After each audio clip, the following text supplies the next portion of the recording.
Station থেকে বেরিয়ে এতক্ষণের মধ্যে এই প্রথম মানুষ।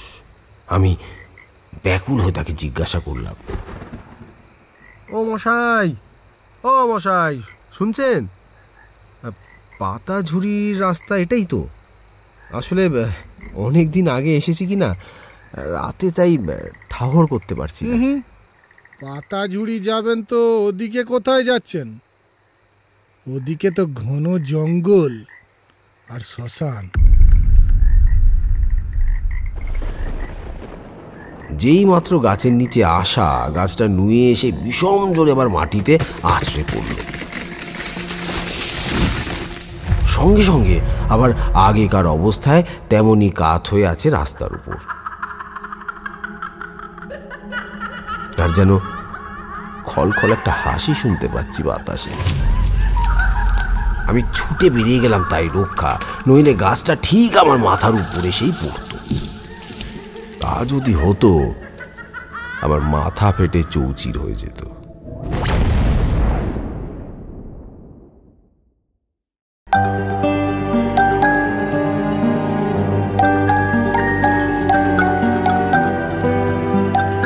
আপনারা শুনছেন এক্সট্রিম আর্টসের বিশেষ নিবেদন ফিকশন ক্লাসিক্স। বাঙালি শুধু সিনেমা দেখে না, সিনেমা শোনেও। এক্সট্রিম আর্টসের বিশেষ নিবেদন ফিকশন ক্লাসিক্সে আজ আপনার জন্য গ্রাম বাংলার একটি ভূতের গল্প, পাতাঝুরির বিভীষিকা। আজকের এই গল্পটি আমরা সাহিত্যিক মনোজ বসু রচিত জামাই গল্পের অনুপ্রেরণায় উপস্থাপন করছি। মনোজ বসু, জন্ম 25শে জুলাই 1901, বর্তমান বাংলাদেশের যশোর জেলার ডোঙাহাট গ্রামে।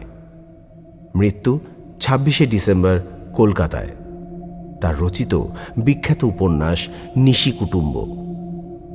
শুরু করছি আজকের গল্প পাতাঝুরির বিভীষিকা।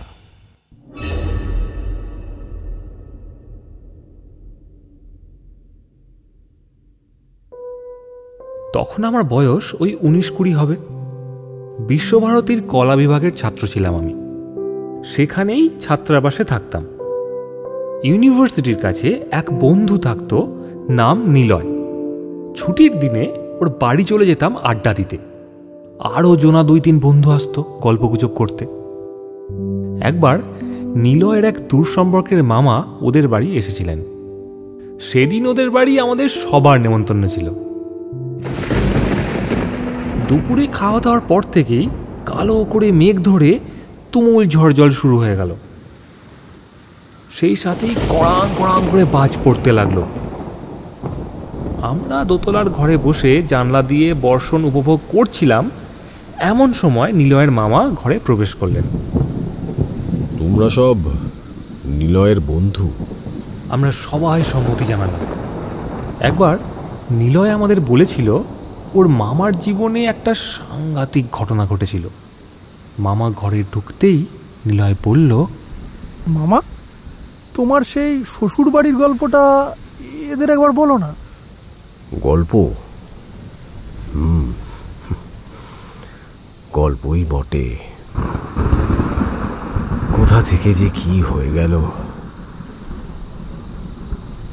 বাইরে তখন তুমুল ঝড় জলের শব্দ। ক্রমেই সন্ধ্যা নেমে এলো। আমরা সব মামাকে ঘিরে বসে গেলাম। আর মামাও তখন একটা চুরুট ধরিয়ে নিজের জীবনের কাহিনীটি বলতে শুরু করলেন।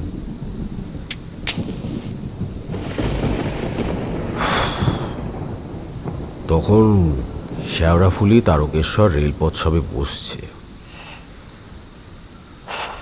সেখানেই একটা স্টেশনের নাম হরিপাল। তা সেই স্টেশনে নেমে আমাকে স্টেশন থেকে প্রায় মাইল 4 দূরে রাজবলহাট গ্রাম যেতে হতো। তারপর সেটা পার হয়ে আরও খানিকটা এগিয়ে গিয়ে আমার শ্বশুর বাড়ি পাতাঝুরি গ্রামে। এই পাতাঝুরির জমিদার ননীগোপাল দত্তর জামাই হচ্ছি আমি। জমিদারের ছোট মেয়ে নির্মলা আমার স্ত্রী। এ ঘটনা যেটা তোমাদের বলছি, তার বছর 3 আগে আমার বিয়ে হয়। ছেলেপুলে ছিল না আমাদের। তখন আমি মহারাষ্ট্রে একটা সওদাগরি অফিসে চাকরি করি। এতদিন মহারাষ্ট্রে পরিবার নিয়ে থাকার ব্যবস্থা ছিল না বলে গিন্নিকে নিয়ে যেতে পারিনি। এবার একটা বাসা বাড়ি পাওয়ার পর শ্বশুর বাড়িতে এসেছি পরিবারকে সঙ্গে নিয়ে যাব বলে। পরিবার মানে ওই গিন্নিকে নিয়ে আর কি। তো তখনকার দিনে যোগাযোগের অবস্থা খুবই খারাপ ছিল। অনেক দিন পর পাতাঝুরি গ্রামে আমি যাচ্ছি। আগে থেকে খবর দিতেও পারিনি। তো সেদিন ছিল শ্রাবণ মাস। সারাদিন চুপচুপে বৃষ্টি হয়ে সন্ধ্যার দিকে একটুখানি ধরেছে। হাওড়া স্টেশন থেকে ট্রেন ধরে হরিপাল এসে যখন নামলাম তখন রাত 8টা বেজে গেছে। এই দুর্যোগের দিনে লোকজন একেবারেই নেই। শুনশান স্টেশন চত্বর। গেটে কোনো লোক নেই। আমার থেকে টিকিটও কেউ চাইল না। তাকিয়ে দেখলাম কোনো দিকে জনমানবও দেখা যায় না। আমি আগে দুবার এসেছি শ্বশুর বাড়িতে, মোটামুটি আমার পথটা জানা। তবু একবার ভাবলাম স্টেশন মাস্টারের কাছে গিয়ে জিজ্ঞাসা করি। দরজা ভিতর থেকে বন্ধ, আলো জ্বলছে। স্টেশন মাস্টার আছেন অফিসে, কিন্তু সাড়া দিচ্ছেন না। এর মধ্যে হঠাৎ পয়েন্টসম্যান কোত্থেকে যেন এলো। তার গায়ে নীল কোট, তার উপরে মোটা একটা কম্বল জড়ানো। তা সত্ত্বেও লোকটা হি হি করে কাঁপছে। আমাকে বলল, তা বাবু, আপনি কি ডাকতে চান? স্টেশন মাস্টার মশাই কোয়ার্টারে নেই, ওনাকে দেখছি না। আগে ওনার খুব জ্বর বাবু। আপনার কি দরকার আমাকে বলেন। মানে ওই পাতাঝুরি যাব, ওখানকার জমিদার বাড়িতে। তা একটা পালকির ব্যবস্থা করা যাবে? অন্যবার এলে ও বাড়ি থেকেই পালকি নয়তো ঘোড়ার গাড়ি পাঠিয়ে দেয় স্টেশনে। এবার কোনো খবর না দিয়ে আসতে হলো কি না, তাই আর কি। পালকি যাচ্ছেন? তা পালকি বইবে কে শুনি? বেড়া জুটবে কোথা থেকে? কেন? আর বলেন কেন, এখানে নতুন ম্যালেরিয়ার আমদানি হয়েছে। আজ এই মাসখানেক হলো। গ্রামকে গ্রাম, মেয়ে মরদ সব ম্যালেরিয়ার জ্বরে কাবু। এক বাটি বার্লি করে দেওয়ারও লোক জোটে না। আর আপনি কিনা পালকি খুঁজছেন। আগের পয়েন্টসম্যান যে ছিল সে তো এই ম্যালেরিয়ার জ্বরেই মরল। তাই 4 দিন হলো এখানে আমাকে পাঠিয়েছে। 2 মাসের মধ্যে আমি শ্বশুরবাড়ির কোনো চিঠিপত্র পাইনি। মনটা আমার বড় উতলা। স্টেশন মাস্টার পুরনো লোক, তিনি হয়তো খবরাখবর কিছু বলতে পারতেন, কিন্তু এ লোক একেবারে নতুন। একে জিজ্ঞাসা করে কোনো লাভ নেই। সারাদিন খাওয়াও হয়নি আমার, বড় ক্লান্ত। একবার ভাবলাম রাত্রিটা স্টেশনে কাটিয়ে সকালবেলায় বেরোবো, কিন্তু সামান্য পথ, ওই মাইল 3 বেশি নয়। আবার সেই রাতে যখন বসে আছি, মশা একেবারে ঝাঁকে ঝাঁকে এসে পড়ছে। যা গতিক মনে হলো সেই দিনের রাতে চোখ বুঝতে দেবে না। তার চেয়ে ভালো কোনো রকমে পথটুকু কাটিয়ে শ্বশুরবাড়ির খাটের উপর গদিয়ান হয়ে শুয়ে পড়া। আমি পথে নেমে পড়লাম। হনহন করে চলছি। হাত ঘড়িতে দেখলাম রাত্রি 9টা, এই সন্ধ্যা রাত্রি বলা যায়।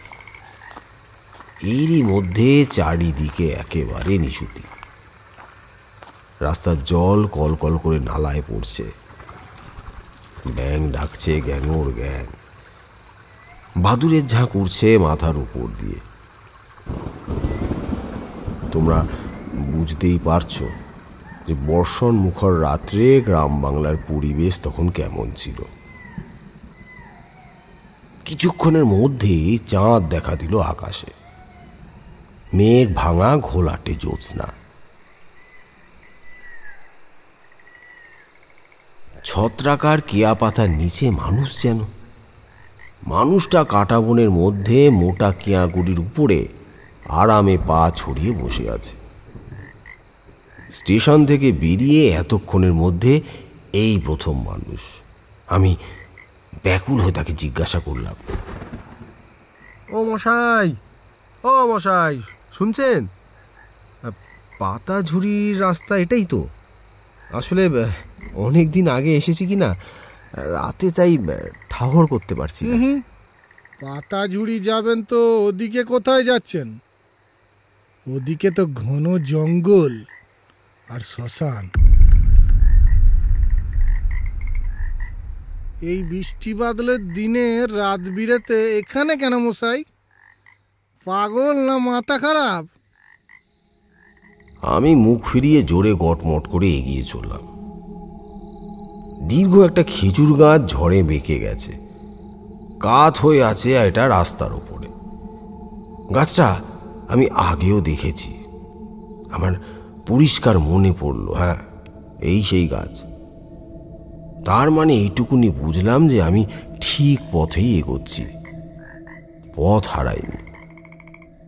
যেই মাত্র গাছের নিচে আসা, গাছটা নুয়ে এসে বিষম জোরে আবার মাটিতে আছড়ে পড়ল।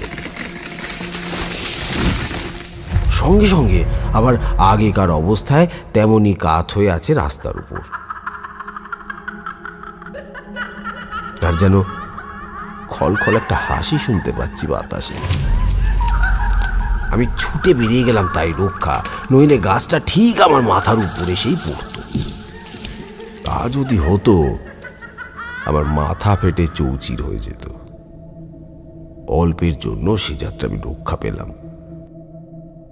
খানিকটি এগিয়ে গিয়ে আমি পিছনে তাকালাম।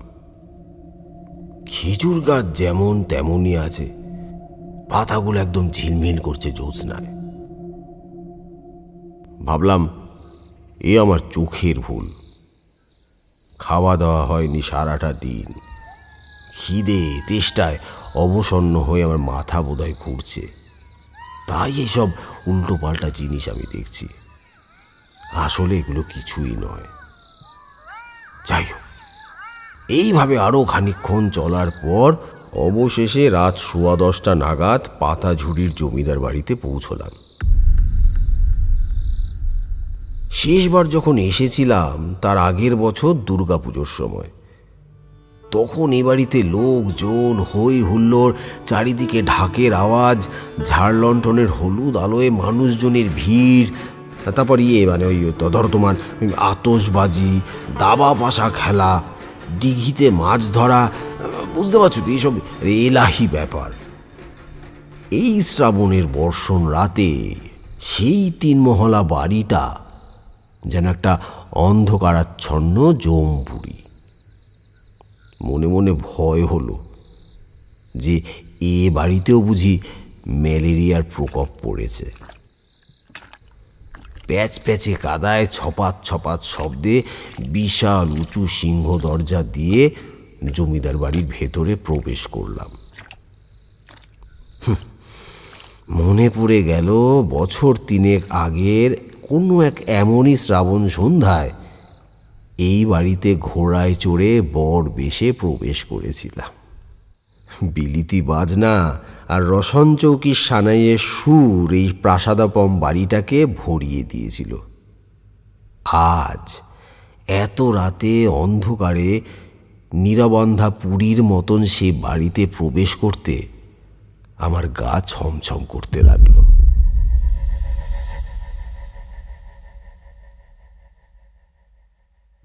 ভিতর বাড়ির দরজাটা হাঁ হাঁ করছে। যাই হোক, আমি ঢুকে গেলাম ভিতরে। বারান্দা দিয়ে একটু শব্দ করেই যাচ্ছি, যেন একটা কাশির আওয়াজ পেলাম। একজন কি অন্তত বেরিয়ে আসুক এইসব ভাবছি, কিন্তু আশ্চর্য, গেল কোথায় সব? এই সময় একটা বউ এসে আমার সামনে দাঁড়ালো। ও, তুমি এসেছো? খবর না দিয়ে এলে যে বড়।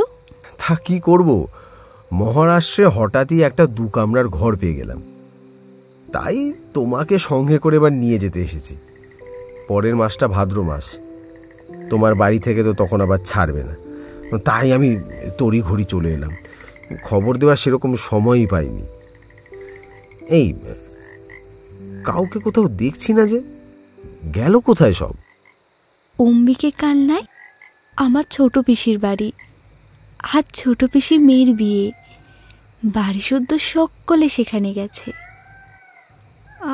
আমারও যাবার কথা ছিল, কিন্তু কি করব, 7 দিন ধরে জ্বরে ভুগে সবে কাল উঠে 2 ভাত মুখে দিয়েছি।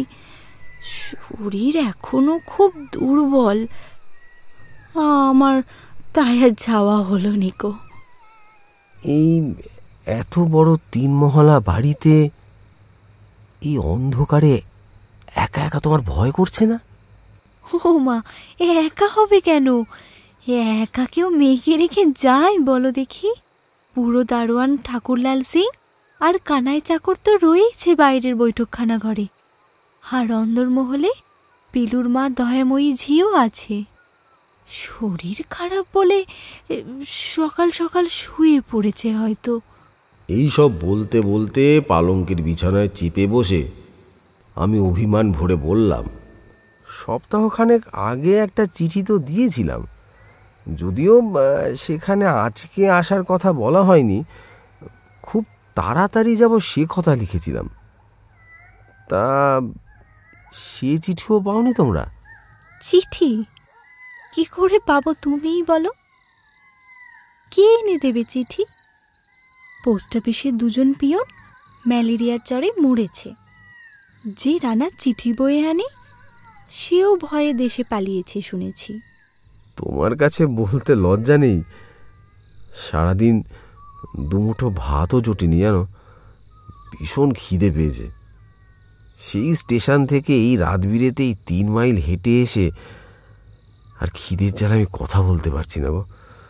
2-4টে ভাত ফুটিয়ে একটু এনে দিতে পারো? ও মা গো, দেখো দেখি কাণ্ড, আগে বলবে তো। আমার কথা শুনে নির্মলা ব্যস্ত হয়ে উঠে পড়ল। যাই, চালে ডালে খিচুড়ি চাপিয়ে দিয়ে তুমি একটু এই ঘরে শুয়ে বিশ্রাম করো, হয়ে গেলেই গরম গরম ধরে দেব। হ্যাঁ, তাই ভালো, যাও।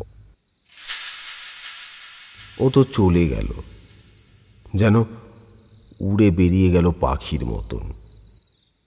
এই ঘরটায় আমি আগেও থেকেছি।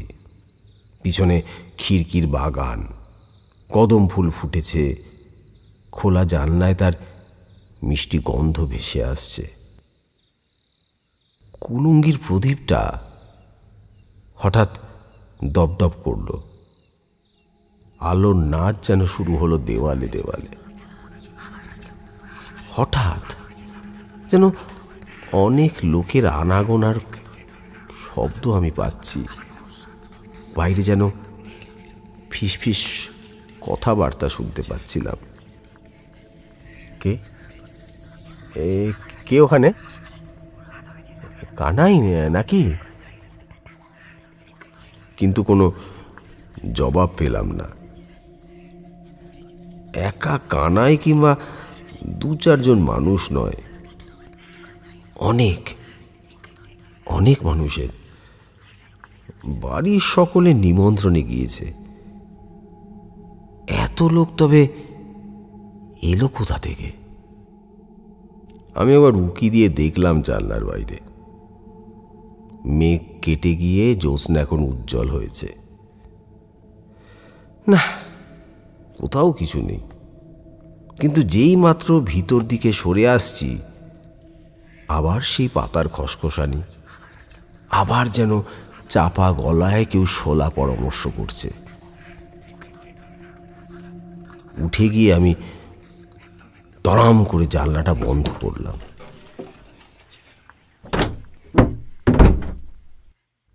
একলা ঘরে আমার তখন গা ছমছম করছিল। নির্মলাকে আবার এ কথা তখন বলা যাবে না ভাবছি, কারণ ও তো তাহলে ঠাট্টা করবে, হাসবে আমায় নিয়ে। আমি তখন ভাবলাম যে যাই, নির্মলা যেখানে রান্না করছে সেই রান্নাঘরে গিয়ে একসাথে একটু গল্প করি, খিচুড়ি রান্নাও হবে আর দুজনের গল্পও হবে অনেক দিন পর। এই ভেবে পা টিপে টিপে গেলাম রান্নাঘরের কাছে, কিন্তু গিয়ে যা দেখলাম আমি ভয়ে কাঠ হয়ে গেলাম। নির্মলা রান্না করছে আমার জন্য, কিন্তু উনুন জ্বালাবার মতন কাঠকুটো নেই। সে নিজের পা দুখানা ঢুকিয়ে দিয়েছে উনুনের ভেতর, দাউ দাউ করে ওর পা দুটো জ্বলছে, আর উনুনের উপর কড়াইতে খিচুড়ি ফুটছে টকবক করে। ও আঙুল দিয়ে একবার তুলে দেখছে যে চালটা সেদ্ধ হলো কিনা, ইচ্ছা মতন আঙুল ডুবিয়ে দিচ্ছে, আর ওইদিকে পা জ্বলছে উনুনের ভেতরে। দেখলাম ও মশলা বাটবে, আর শিলনোড়াটা ছিল একেবারে কোণের দিকে। ওর তো ওঠার জন্যেই, পা ওর জ্বলছে, পাটা বার করলেই তো উনুনটা বন্ধ হয়ে যাবে, আগুন নিভে যাবে। ও দেখলাম হাত বাড়ালো শিলনোড়াটা আনবার জন্য। হাতটা লম্বা হচ্ছে থেকে ক্রমেই লম্বা হচ্ছে, অনেকটা লম্বা হয়ে শিলনোড়াটাকে ধরলো। তারপর দেখলাম ছোট হচ্ছে, হতে হতে আবার স্বাভাবিক আকারে এলো। কাছে এনে সে শিরা পেতেছে, হাত লম্বা করে তখন তাকের উপরের মশলা ডালা নামিয়ে আনলো। এক জায়গায় বসে সমস্তটা হচ্ছে। এবার ঘটর ঘটর করে বাটনা বাটতে শুরু করলো। আমি রুদ্ধশ্বাসে সব কিছু দেখলাম। আমার পা দুটো খুঁটির মতন অনড় হয়ে গেছে। সব শুধু দেখছি এক দৃষ্টিতে। দেখলাম খিচুড়ি নামিয়ে থালায় ঢাললো নির্মলা, পিঁড়ি পেতে ঠাঁই করলো, জলের গিলাস দিল পাশে। ওর মনে হঠাৎ পাতি লেবুর কথা মনে হলো। দেখলাম জানলার গড়ার দিয়ে হাত বের করে হাতটা ক্রমশ লম্বা হচ্ছে, আরো আরো অনেকটা লম্বা হলো। তোমরা বিশ্বাস করবে না, হাত 50 তো হবেই। সেই অবধি হাত বাড়িয়ে পটপট করে গোটা চারেক লেবু ছিঁড়ে আবার ওটাকে গুটিয়ে আনে, বটি পেতে এবারে সে লেবু কাটছিল। হঠাৎ হঠাৎ আমার সংবিত ফিরে আসে। আমি আর কালক্ষেপ না করে এক দৌড় লাগালাম। একেবারে এক দৌড়ে শ্বশুর বাড়ির জমিদার বাড়ি ছেড়ে একেবারে রাস্তার উপরে, আর পিছনে না তাকিয়ে সোজা দৌড়। আমি বুঝতে পারছিলাম না চারপাশে কি হচ্ছে। হঠাৎ যেন পিছন থেকে ডাক পেলাম, কেউ ডাকছে।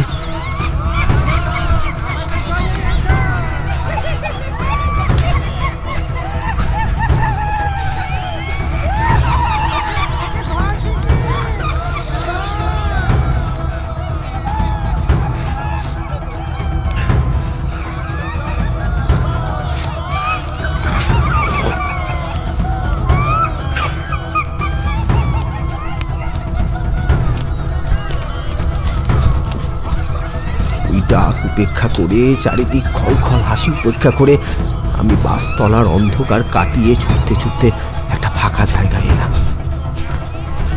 কি আশ্চর্য, আমার সামনে, আমার পিছনে, আমার ডায়ে, আমার বাঁয়ে চারিদিকে চারটে বউ।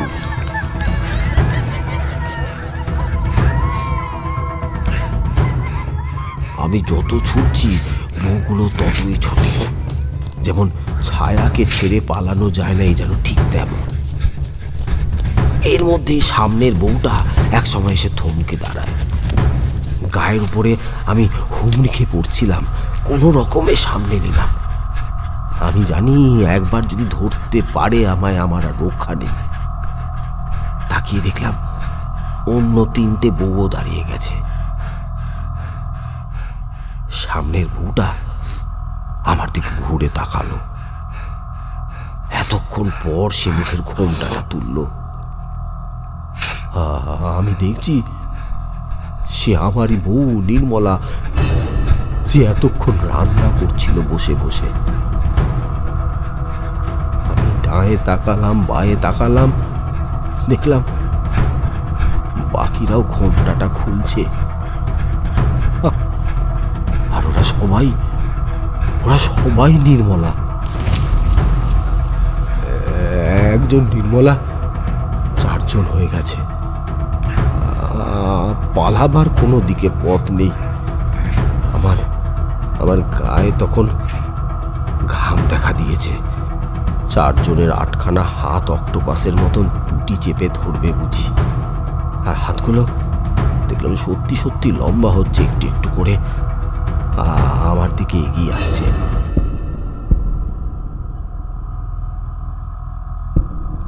আমি ভাবলাম এই ফাঁকার মধ্যে বেঘরে আমার প্রাণটা গেল। হায় ভগবান, আমি চেতনা হারিয়ে প্রায় পড়ে যাচ্ছি পথের ওপর। এর মধ্যে দেখি হাতগুলো এসে গেছে আমার একেবারে কাছে, কিন্তু আমার টুটি চিপে ধরল না। ওই হাতের আঙুলের কোমল স্পর্শ আমার দেহে এসে ছুঁল। ওই স্পর্শে যেন আমার দেহ জুড়িয়ে গেল। দেখলাম নির্মলার চোখে জল। চারজনের একসঙ্গে জল এসেছে চোখে। আমায় ওরা বলছে, ওগো, আমি তোমার সহধর্মিনী নির্মলা গো, তোমার জীবন মরণের সাথী। আমি একা চারজন হয়ে চারদিক থেকে তোমায় রক্ষা করতে করতে এলাম। তো ওরা তোমায় প্রাণ নিয়ে ফিরতে দিত না গো। ওরা কারা? ওরা কারা? ওরা আমার বাবা, মা, দাদা, চাকর বাকর। ম্যালেরিয়ার জ্বরে ভোগে ওরা সব মরে গেছে। আমিও আর বেঁচে নেই গো। এত বড় পাতাচুরি গ্রামে একটি মানুষও আর বেঁচে নেই, সব মরেছে। আগে এখানকার মানুষ গ্রামে চোর ডাকাত ঢুকতে দিত না, তেমনি মরার পরে জ্যান্ত মানুষ ঢুকতে দেয় না। কেউ ঢুকে পড়লে তার গলা টিপে তাদের নিজেদের দলে করে নেয়। তোমায় এতক্ষণ মারতে পারিনি, তা কেবলমাত্র আমার জন্য।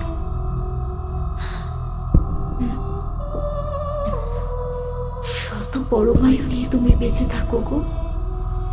বালাসাট, এই বয়সে তুমি কেন মরতে যাবে? আমি থাকতে তা হতে দিতে পারিনি। হাঁপাচ্ছিল নির্মলা। খানিকটা দম নিয়ে বলল, গোড়ায় পিছু পিছু আসছিলাম, কিন্তু ভরসা হলো না। ওরা যদি ডাইনে বায়ে বা সামনের দিক থেকে তোমায় ধরে ফেলে, তাই চারজন হয়ে চার দিক থেকে তোমায় ঘিরে রেখেছিলাম। খুব কষ্ট গো, এতক্ষণ ধরে মানব শরীর ধারণ করে থাকা বড় কষ্টের। তবে তবে তোমার আর ভয় নেই।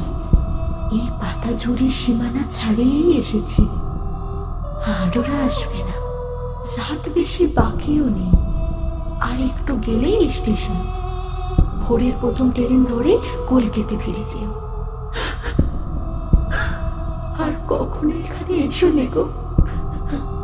পারলে তোমার নির্মলাকে মনে রেখো। একটু পায়ের ধুলো দাও। চার বউ চার পাশ থেকে মাথা নুয়ে চারখানা ডান হাত বের করে আমার পায়ের ধুলো নিল। এবার আমি বিদেয়ী হই।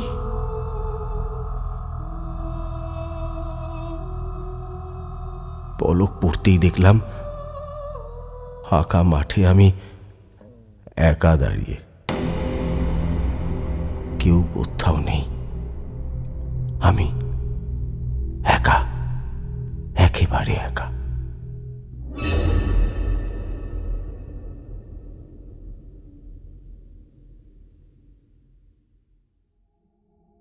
শেষ হলো ফিকশন ক্লাসিক্সের আজকের গল্প পাতা ঝুড়ির বিভীষিকা। কাহিনীটি আমরা সাহিত্যিক মনোজ বসুর জামাই গল্পের অনুপ্রেরণায় রচনা করেছি। অভিনয়ে রূপম রায়, অভিশ্বেতা, বিকাশ, সঞ্জয়, দেবজ্যোতি ও আমি অর্ঘ্য। রেকর্ডিং বিকাশ, ব্যবস্থাপনা সঞ্জয়, আবহ সৃষ্টি ও মিক্সিং মাস্টারিংয়ে আমি অর্ঘ্য। শব্দ প্রয়োগ, সম্পাদনা, নাট্যরূপ ও সমগ্র পরিচালনায় দেবজ্যোতি। শুনতে থাকুন এক্সট্রিম আর্টস নিবেদিত ফিকশন ক্লাসিক্স।